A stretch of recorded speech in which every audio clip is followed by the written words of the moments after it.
Muzammil rights میں خوش آمدید۔ بسم اللہ الرحمن الرحیم۔ حضرت علی رضی اللہ تعالیٰ عنہ نے فرمایا، عورتیں آٹا گوندتے وقت ایک غلطی کبھی نہ کریں تو گھر میں پیسوں کا ڈھیر لگ جائے گا۔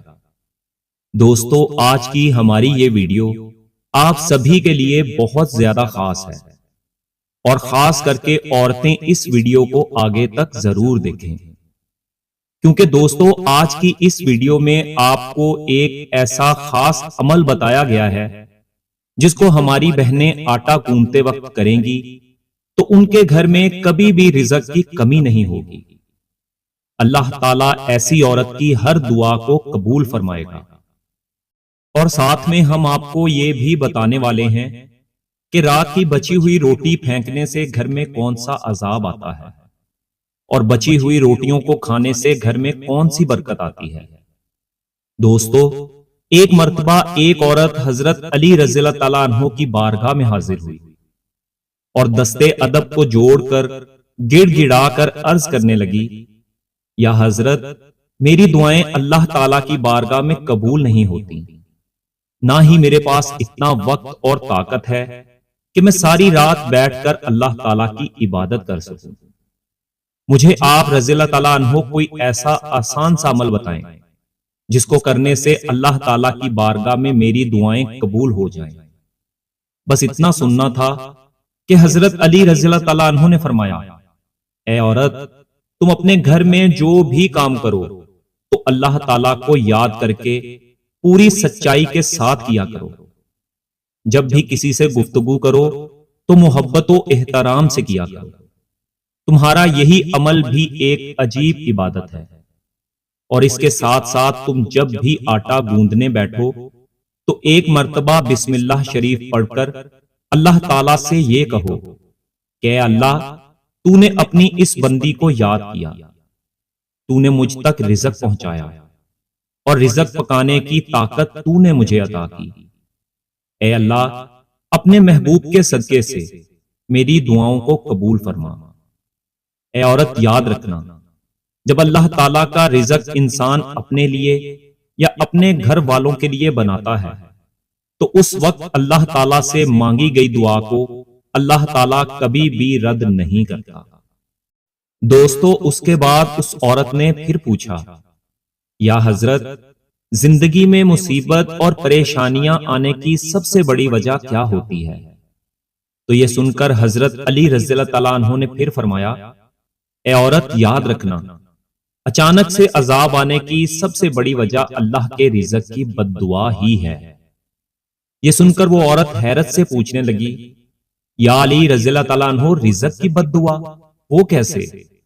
تو یہ سن کر حضرت علی رضی اللہ تعالیٰ عنہ نے فرمایا، اے عورت، جب انسان بچے ہوئے کھانے کو زمین پر پھینک دیتا ہے اور اس کے بعد وہ اللہ کا رزق زمین میں پیروں تلے کچلا جاتا ہے تو اس وقت وہ رزق اللہ تعالیٰ سے فریاد کرتا ہے، اے اللہ، تو نے مجھے انسان کے لیے پیدا تو کیا، لیکن انسان میری قدر سے بے واقف ہو کر مجھے پیروں تلے کچل رہا ہے۔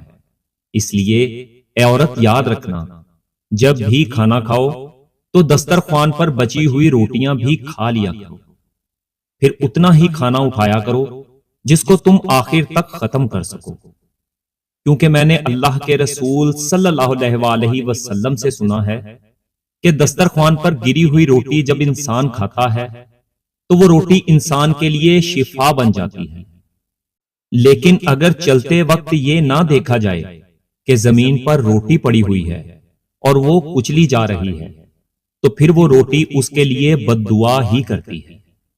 اس لیے عورت، جب بھی زمین پر گری ہوئی روٹی دیکھو تو اللہ کا نام لے کر اس روٹی کو اٹھا لیا کرو، اور پھر اس روٹی کو کسی ایسی جگہ پر رکھ دو جہاں پر وہ پیروں تلے کچلی نہ جائے اور اللہ تعالیٰ کی مخلوق اسے آرام سے کھا سکے۔ اے عورت، اس عمل سے اللہ کا رزق تمہارے لیے دعائیں کرے گا، اور رزق کی دعائیں اللہ تعالیٰ کبھی رد نہیں کرتا۔ دوستو، اسی طرح ایک مرتبہ ایک شخص اپنے گھر سے رات کی بچی ہوئی روٹیوں کو باہر پھینک رہا تھا اسی وقت حضرت علی رضی اللہ تعالیٰ عنہ نے اس شخص کو دیکھ لیا تو آپ رضی اللہ تعالیٰ عنہ اس شخص کے قریب گئے اور فرمانے لگے، اے شخص یاد رکھنا، رات کی بچی ہوئی روٹی پر اللہ تعالیٰ کا نور برستا ہے۔ رات کی بچی ہوئی روٹی میں برکت اور خوشحالی کی ضمانت ہوتی ہے۔ یہ سن کر وہ شخص عرض کرنے لگا، یا علی رضی اللہ تعالیٰ عنہ وہ کیسے؟ تو آپ رضی اللہ تعالیٰ عنہ نے فرمایا، اے شخص، جب انسان اپنے سامنے کھانے کے لیے روٹی رکھتا ہے تو وہ روٹی خوشی سے اللہ تعالیٰ کے دربار میں فریاد کرتی ہے، اے اللہ، تو نے مجھے پیدا کیا اور آج تیرا یہ بندہ جسے تو نے اشرف المخلوقات بنایا وہ مجھے کھا رہا ہے۔ لیکن افسوس، جب انسان کچھ روٹی کھانے کے بعد کچھ روٹی کو بچا لیتا ہے تو پھر وہ روٹی پوری رات غمزدہ ہوتی ہے اور اللہ تعالیٰ کے دربار میں فریاد کرتی ہے کہ اے اللہ، تو نے مجھے انسان کے لیے پیدا تو کیا لیکن انسان نے مجھے ٹھکرا دیا۔ اس کے بعد یہ دیکھ کر اللہ تعالیٰ اپنے فرشتوں کو حکم دیتا ہے کہ جاؤ اور اس روٹی پر نور برساتے رہو، اور جس نے بھی اس کو ٹھکرایا ہے اس کے گھر سے برکت کو اٹھا لو، اور جو کوئی اس بچی ہوئی روٹی کو صبح اٹھا کر کھائے گا تو ایسا شخص خوب برکت اور رحمت پائے گا۔ کیونکہ اے شخص، میں نے اللہ کے رسول صلی اللہ علیہ وآلہ وسلم سے سنا ہے کہ رات کی بچی ہوئی روٹیوں پر اللہ تعالیٰ کا نور برستا ہے۔ اس لیے دوستو، کبھی بھی رات کی بچی ہوئی روٹیوں کو باہر نہ پھینکا جائے بلکہ صبح ان کو گرم کر کے کھا لیا جائے۔ آج کے دور میں اللہ تعالیٰ کی طرف سے رزق کی اتنی فراوانی ہے، اتنی ہی اللہ تعالیٰ کی ناشکری کی جاتی ہے، اور اسی طرح رزق کی ناقدری بھی۔ تو حق تو یہ بنتا ہے کہ جتنی ہمارے اوپر اللہ تعالیٰ کی نعمتوں کی فراوانی اور وسعت ہے، ہمیں اتنا ہی زیادہ شکر ادا کرنا چاہیے۔ شکر ادا کرنا تو دور کی بات ہے، ہم اللہ تعالیٰ کے فرائض بھی پورے نہیں کرتے۔ اگر ہم اپنے گھروں میں نظر دوڑائیں تو جس طریقے سے ہمارے گھروں میں روٹی ضائع ہوتی ہے وہ کسی سے مخفی نہیں ہے۔ ایک وقت کی روٹی بچ جائے تو اس کو دوسرے وقت میں کھانا کسی کو گوارا نہیں، اور یہ بچی ہوئی روٹی بعض لوگ تو سنبھال کر چھان بورے والے کو دے دیتے ہیں، لیکن بعض لوگ اس کا خیال نہیں کرتے اور اس کو کوڑے کے ساتھ پھینک دیتے ہیں۔ حالانکہ اگر روٹی بچ جائے تو اس روٹی کو دوسرے وقت میں استعمال کر لیا جائے، اس میں کوئی حرج والی بات نہیں، بلکہ ہمارے پیارے آقا صلی اللہ علیہ وآلہ وسلم کا باسی روٹی استعمال کرنا حدیث سے ثابت ہے۔ باسی روٹی کو سنت سمجھ کر استعمال کر لیا جائے، البتہ اس بات کا خیال رکھا جائے کہ روٹی خراب تو نہیں۔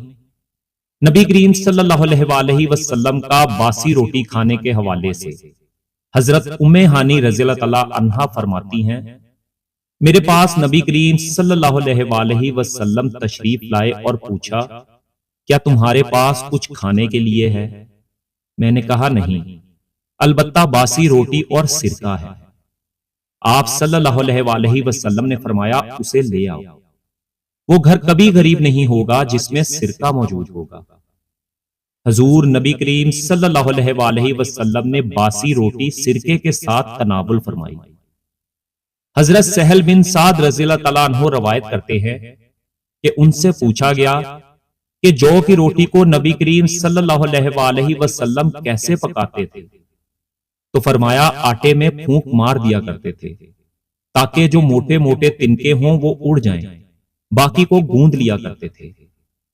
ایک روایت میں ہے کہ نبی کریم صلی اللہ علیہ وآلہ وسلم کے زمانے میں چھلنی نہیں ہوتی تھی اور وہ اس کو پھونک لیا کرتے تھے اور پھر اس کے بعد روٹی بنا لیا کرتے تھے۔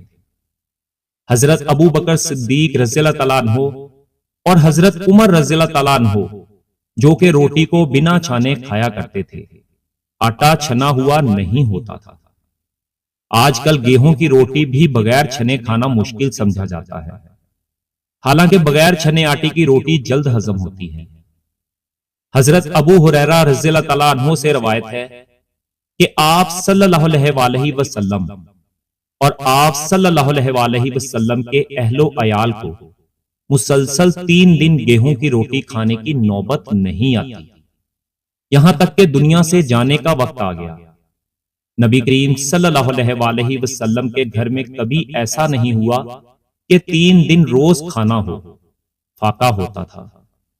بہرحال آج کل کے رواج میں آٹا چھنا ہوا آتا ہے، تو ہم کم سے کم اتنا ضرور کر لیں کہ گیہوں کی روٹی تو ہم کھاتے ہیں، الحمدللہ یہ بھی کھائیں، لیکن ساتھ جو کی روٹی بھی شروع کر دیں تاکہ سنت کا ثواب ہمیں مل جائے۔ یہ تھی آج کی ہماری معلوماتی ویڈیو۔ اگر پسند آئے تو لائک اور شیئر ضرور کیجیے گا، اور ہمارے چینل کو سبسکرائب بھی کر دیجیے گا۔ اللہ تعالی ہم سب کا حامی و ناصر ہو، آمین۔